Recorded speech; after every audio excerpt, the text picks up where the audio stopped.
My name is Aurora Leet, and if you've only known me for a short while, you might not imagine the weight that name carried for me, especially within the four walls of my own home. I'm 29 now, and until very recently, I was, without exaggeration, the laughingstock of my own family. That kind of inside joke that no one found funny except those telling it.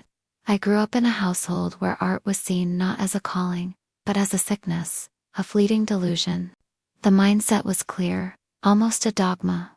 If you didn't aspire to be a teacher, a nurse, or, at most, work in Uncle Carlos's general store, you were, inevitably, a waste of time. And guess who fit that description perfectly? Me. The official waste of time of the Leet family, stamped and certified. I vividly remember conversations at the dinner table, where my cousins would discuss their future secure careers and I would shrink, a knot tightening in my throat with every laugh that accompanied the mention of dreamers. Those moments were like small stabs, each one reminding me of my place in that invisible hierarchy of usefulness. The air in the house felt thick, permeated with the expectation that I would fit in, that I would conform, that I would abandon any trace of originality in exchange for a normal life. But their normal was never my normal, and that dissonance was an open wound I carried. Ever since my memory allows me to register the first flashes of childhood, I've been passionate about stories. It wasn't just any passion, it was a calling, a gravitational force that pulled me into narratives, whether written or imagined. While my cousins got lost in games of house, replicating a domestic future that seemed as distant as the moon to me, I took refuge in the most forgotten corner of the backyard. There, under the old mango tree, where sunlight filtered through in golden patches and the smell of damp earth was my favorite perfume, I hid with hardback notebooks, many of them repurposed from school, and ballpoint pens with almost dry ink. I scribbled my own worlds. My small hands could barely hold the weight of the pen, but my imagination flew free, unchained. Each blank page was a portal, a promise of adventure. At 11, with the persistence of an ant carrying a grain of rice, I brought my first book to life. It had 54 pages filled with hasty handwriting and many grammatical errors, but to me it was a masterpiece. The ending? Oh, the ending was so devastatingly sad that my only reader, my sweet and understanding grandmother, shed silent tears. She didn't say anything to me, just squeezed my hand and the little notebook against her chest, a gesture worth more than 1,000 awards. I kept that manuscript, crumpled and dog-eared, as the greatest trophy of my life, a secret treasure. But the idea of sharing it, of exposing such an intimate part of me, paralyzed me. I dreaded laughter, that kind of laughter that scorns, that minimizes, that annihilates dreams. The fear of judgment from others, especially from my own family, was a chain that held me, suffocating any impulse to show the world what I created. At 14, youthful courage prompted me to take a step forward. The declaration, still a whisper but loaded with growing conviction, slipped from my lips. I want to be a writer. The reaction was predictable, but no less painful. My mother, with that brief, condescending laugh, the kind that said, "How silly," brushed the idea aside as if it were dust on her clothes. My father, always absorbed in his worries, didn't even hear me. His attention was on the newspaper, on the day's news, on anything but his daughter's dream. But the cruelest reaction came from Tana, my sister. She, with the cold spontaneity of adolescence and a newfound love for a camera phone, recorded a video, in her hands, my precious story notebook, and in her voice, a mocking tone that still echoes in my ears today. "Guys, look at my sister's book." Lala lalo, those laughs, those lala lols, were like gunshots. The video quickly went viral among relatives, shared and commented on in WhatsApp groups, at family gatherings. I felt invaded, violated in my deepest intimacy. The exposure was overwhelming, humiliating. I'd never felt so small, so transparent, so defenseless. That day, with the fury and pain of a betrayed teenager, I swore to myself, hand over heart and tears streaming down my face, that I would never again, under any circumstances, show anything I wrote to anyone. The wound was deep, but the flame within me, the need to tell stories, refused to be extinguished. It was a painful paradox. I wanted to be heard, but I forbade myself to speak, and so, my writing became a secret, a clandestine activity, practiced in the shadows, away from judgmental eyes. I wrote in hiding. At night, when the house plunged into silence and the lights went out, I would crawl under the covers, with a weak batteried flashlight and a racing heart. Words flowed onto the paper, often accompanied by warm tears that streamed down my face, a release for my suffocated soul. I wrote after household chores, after washing the dishes, after sweeping, after folding clothes. I wrote after taking care of my younger sister, reading her bedtime stories, ensuring everyone was well. I wrote after everything, when fatigue weighed on my shoulders, but my mind still buzzed with ideas. My characters weren't mere fictional creations. They were my most loyal friends, my silent confidants. In their dilemmas and triumphs, I found echoes of my own feelings, and in them, a way to process reality. My invented worlds were my safe haven, the only place where I could truly be Aurora, without judgment or expectations. No one knew, no one even imagined.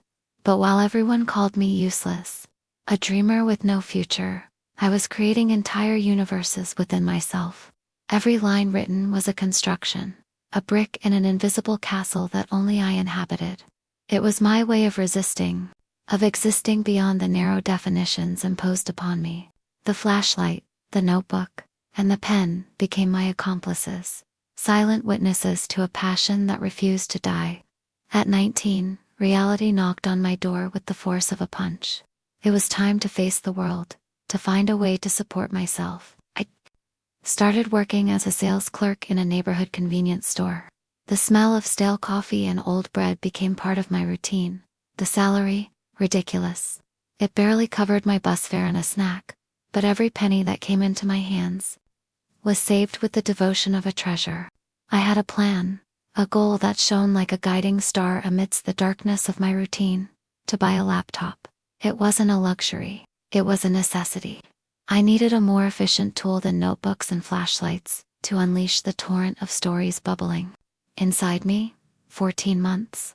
They were long, arduous, 14 months of rigorous saving, of daily sacrifices, of declining invitations to go out with friends, of eating homemade lunch to save every extra cent. When I finally had the money, the feeling was of an epic triumph. As I hugged the box, still sealed, at the electronics store counter, tears streamed freely. They weren't tears of sadness, but of a deep, indescribable emotion.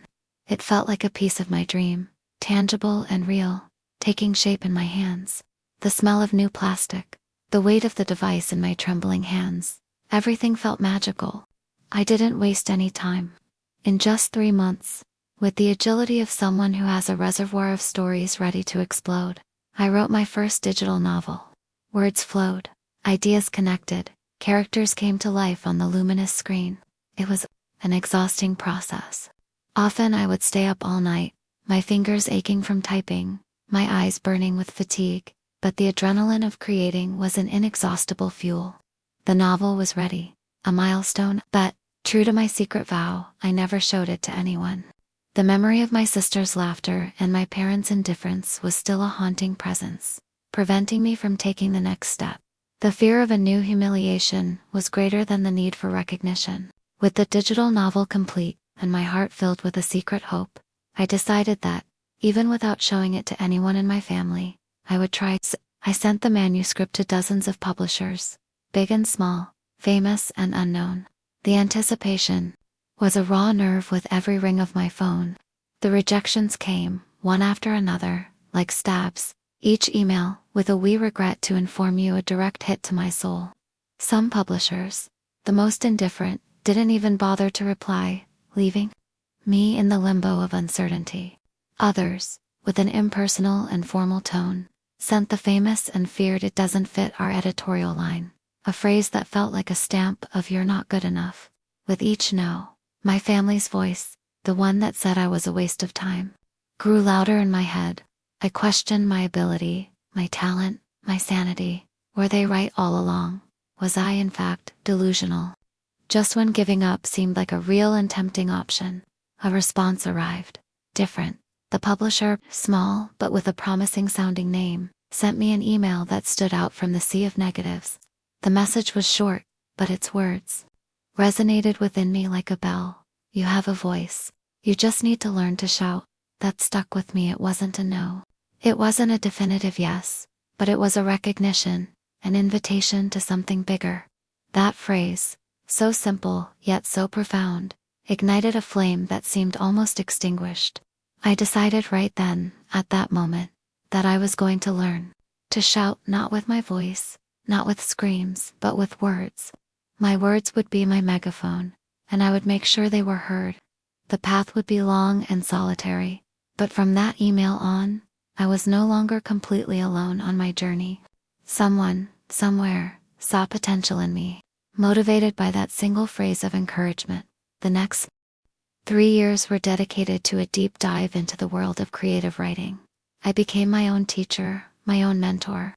With the persistence of a tireless researcher, I studied alone, devouring every crumb of knowledge I found. I watched videos on YouTube of writers discussing their creative process, the art of building characters and plots. I read specialized blogs, absorbing tips on narrative structure, dialogue development, and world building. I took free online courses, taking advantage of every opportunity to hone my craft, without spending the money I barely had. The routine was exhausting but rewarding. I wrote every day, without fail. Discipline became my strongest ally.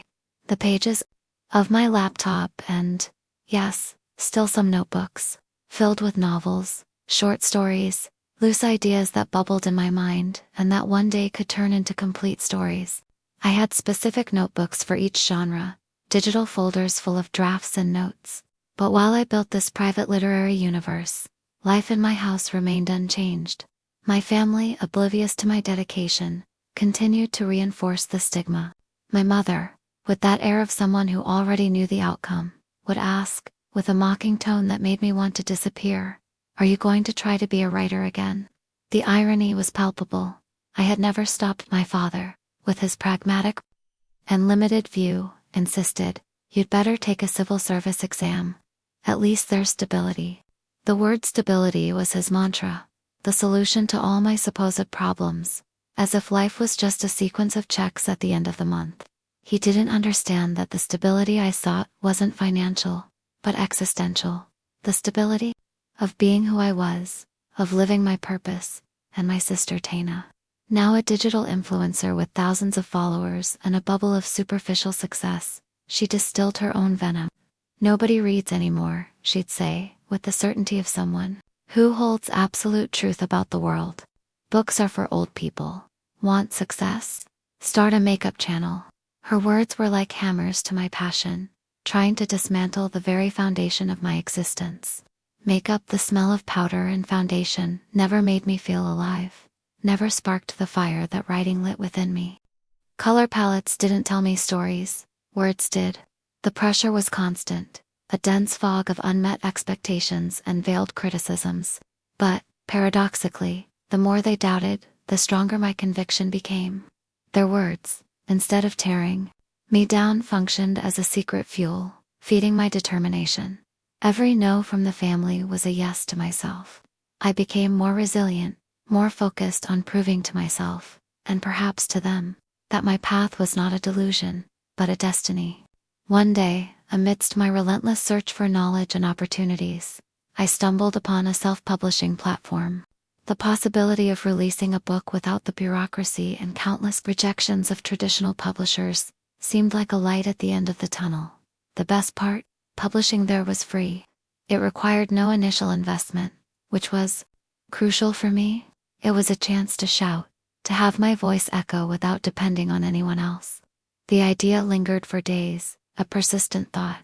The fear was still there. The memory of Tana's video and my mother's laughter still haunted me. But the desire to share my stories, to see if they would resonate with anyone, finally overcame the dread.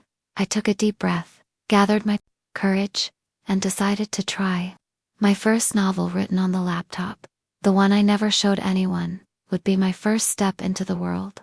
I launched it with my heart in my hand, my pulse quickening in my chest, a mix of anxiety and euphoria. The title, Among the Silences. It was the story of a girl invisible within her own home, suffocated by an environment that didn't see her, didn't hear her. A story that, in many ways, was my own. The narrative was raw, honest, and spoke of loneliness, of searching for identity, of silenced dreams. To my surprise, and to the deep relief of my soul, the identification was immediate and overwhelming. In just 1 week, the reading counter climbed to 10,000. In 1 month, 100,000. I was not prepared for that avalanche of recognition. Notifications flooded my phone incessantly, and every growing number was a breath of life in my chest. It was surreal, unbelievable. With every new notification, every new reader, I started receiving messages that became balm for my soul. Readers of all ages, from different parts of the country, wrote saying they had cried with my story, that they saw themselves in every word, in every dilemma of the protagonist. Many affirmed that, for a few chapters, they felt they were not alone in their own silent battles. These messages were more valuable than any money or award. They gave me an unwavering strength, the certainty that my purpose was greater than fear or family mockery. With this new injection of confidence, I launched another book, then another. With each launch, the reader base grew exponentially. The reviews were overwhelmingly positive, and the community of Arenes, as they affectionately called themselves, became stronger and more engaged. In just 2 years, I had 5 books launched on the platform, all with a loyal and passionate following. I was building a castle with my own hands, brick by brick, word by word. But the success, though evident to the world, seemed invisible within my home. My family still pretended nothing was happening, that my passion and recognition were mere delusions of a young woman.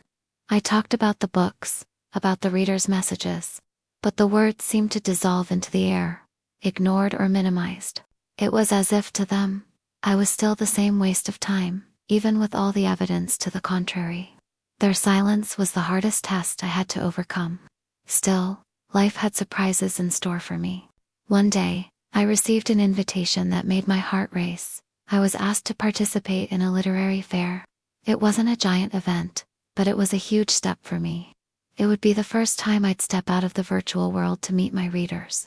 In person, the anxiety was palpable, mixed with contained euphoria. On the day of the event, I went in my usual clothes, a little apprehensive, but upon arrival, I was met by a sea of unfamiliar faces who suddenly knew me, for the first time. In my life, I heard people calling me Aurora, the writer. It wasn't so-and-so's daughter or Tana's sister, but the writer. I took photos with emotional readers, signed copies they had printed themselves, and listened to moving stories of how my books had impacted their lives. One young woman hugged me, crying, saying that Among the Silences helped her deal with the invisibility she felt at home. Another told me my book inspired her to start writing. Every hug, every word, every shared tear was a testament that my work mattered. I returned home in a state of pure ecstasy, floating on air. My backpack was heavy with signed copies and symbolic gifts I'd received. I wanted to share that joy with my mother, the person who had doubted me the most. I showed her one of the photos, my face radiating happiness next to a reader. She looked at the image, with an empty gaze, and said, with the same indifference as ever, "That's nice, but go wash the dishes." The cold shower came as quickly as the euphoria had arrived. The ecstasy dissolved into bitterness, but the memory of my readers' faces kept me from crumbling. I knew that fair for me was just the beginning. At the end of 2023, with the money I saved from selling my ebooks every cent, a brick in my new foundation, I decided it was time to level up. I published my 6th book, but this time, with a strategic investment. I hired a professional editor, someone who polished my words, correcting imperfections and enhancing the narrative flow. I also invested in a professional cover, an artwork that conveyed the essence of the story and attracted eyes. It was a risk, a leap of faith, but I knew my readers deserved the best I could offer. And this book, it just exploded. The virality started on TikTok with short excerpts and readers' reactions being shared incessantly.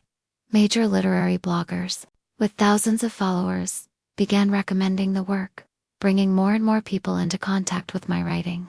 Articles appeared on specialized websites about literature, reviews in major portals. The name Aurora Leet began to echo in circles I never imagined reaching. Then, the unthinkable happened. I was called by a major publisher, one of the most renowned in the country. For the first time, it wasn't me knocking on the door, but the door opening for me. For the first time, someone wanted to bet on me, on my voice, on my stories, in a way that went beyond self-publishing. The proposal was to republish my first novel, Among the Silences, the one that had captivated so many readers on the platform. But this time, it would be in a traditional format, revised, re-edited, with a new cover and, most importantly, distributed in large bookstores across Brazil. It was a dream materializing. I accepted without hesitation, my heart overflowing with immense gratitude and a touch of disbelief. The formalization of the contract with the major publisher was a turning point.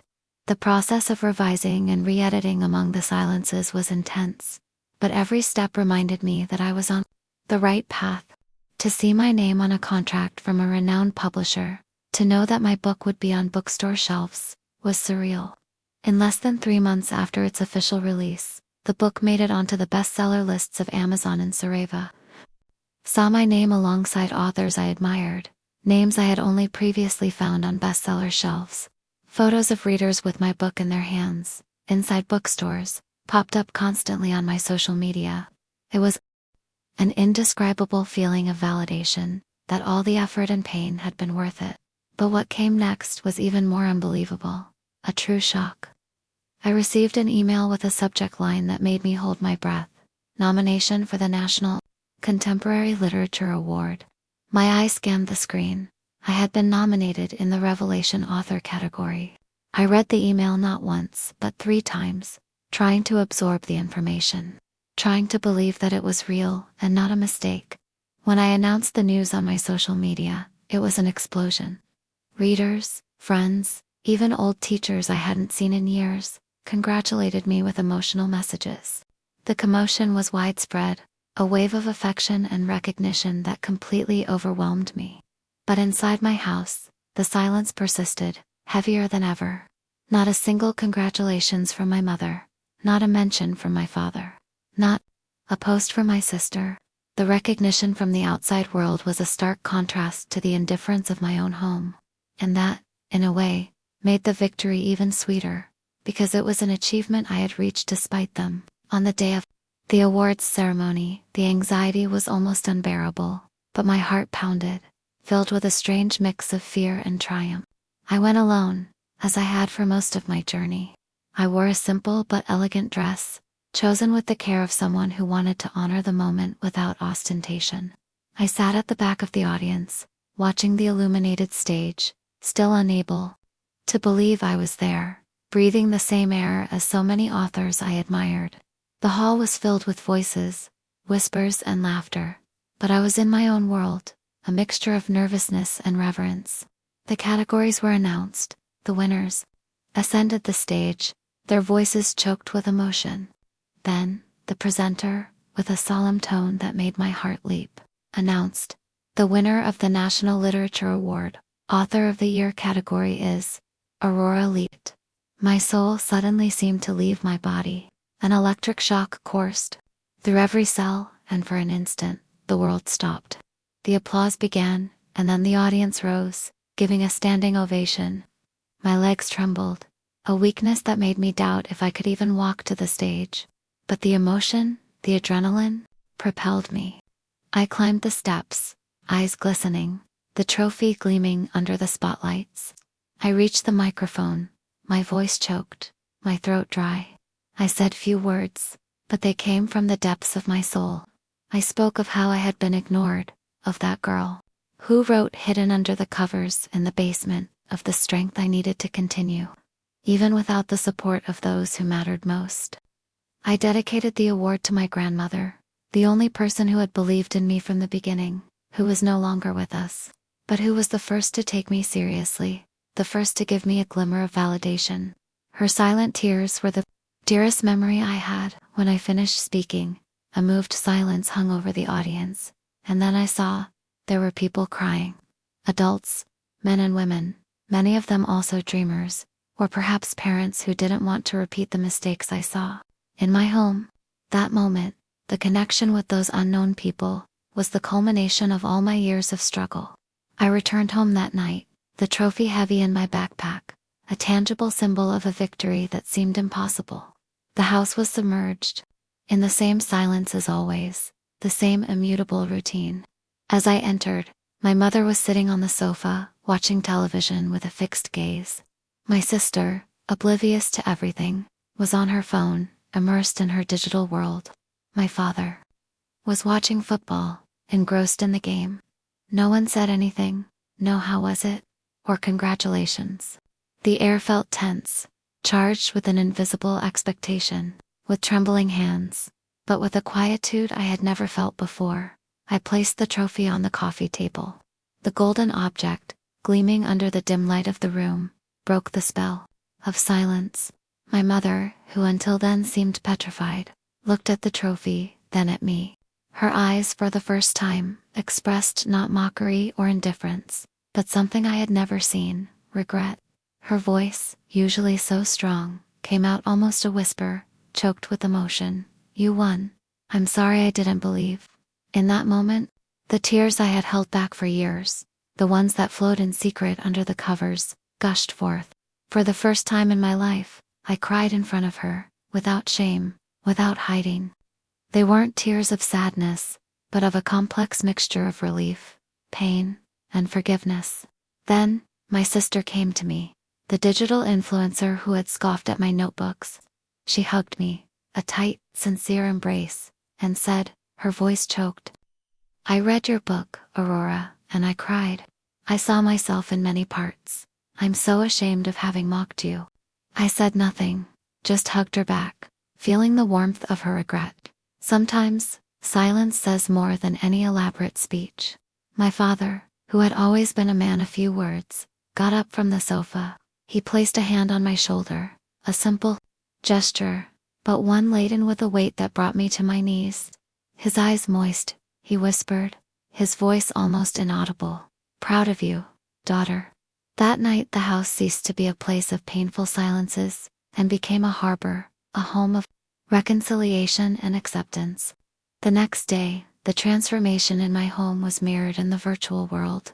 To my surprise, and with a touch of irony, my mother made a post on Facebook, a public post, for all to see. "My daughter is the author of the year. Read the caption," accompanied by a photo of me on stage, holding the trophy, the image captured by some photographer at the awards. That photo, which I had shown her the day before and which she had ignored, was now a source of pride. Comments quickly flooded in, aunts, cousins, church friends, neighbors, all emerging from the anonymity of indifference. The messages were an avalanche of praise. "Congratulations. She deserves it. Always special." The irony of fate was almost comical. Now everyone wanted to be close. Everyone wanted to say they always believed, that they knew I would go far. The sudden interest and change in behavior were, to say the least, strange. But I was so overwhelmed with the new reality that I decided to accept the gesture, however belated. The world suddenly opened up to me. Today my life is completely different. The routine of a sales clerk is a distant memory. I live off my writing. The words that were once my secret are now my profession and my passion. I have a solid contract with a major publisher, and my books are read by thousands of people. I receive invitations for lectures, to participate in literary fairs across the country, to give interviews on television and radio shows. My schedule is full, my name is recognized, and the solitude of secret writing has been replaced by a community of readers and professionals who support and admire me. But, above all, what I gained was something far more valuable than fame or money: respect. Not just the respect of others' readers, editors, my family, who finally saw me, but my own self-respect.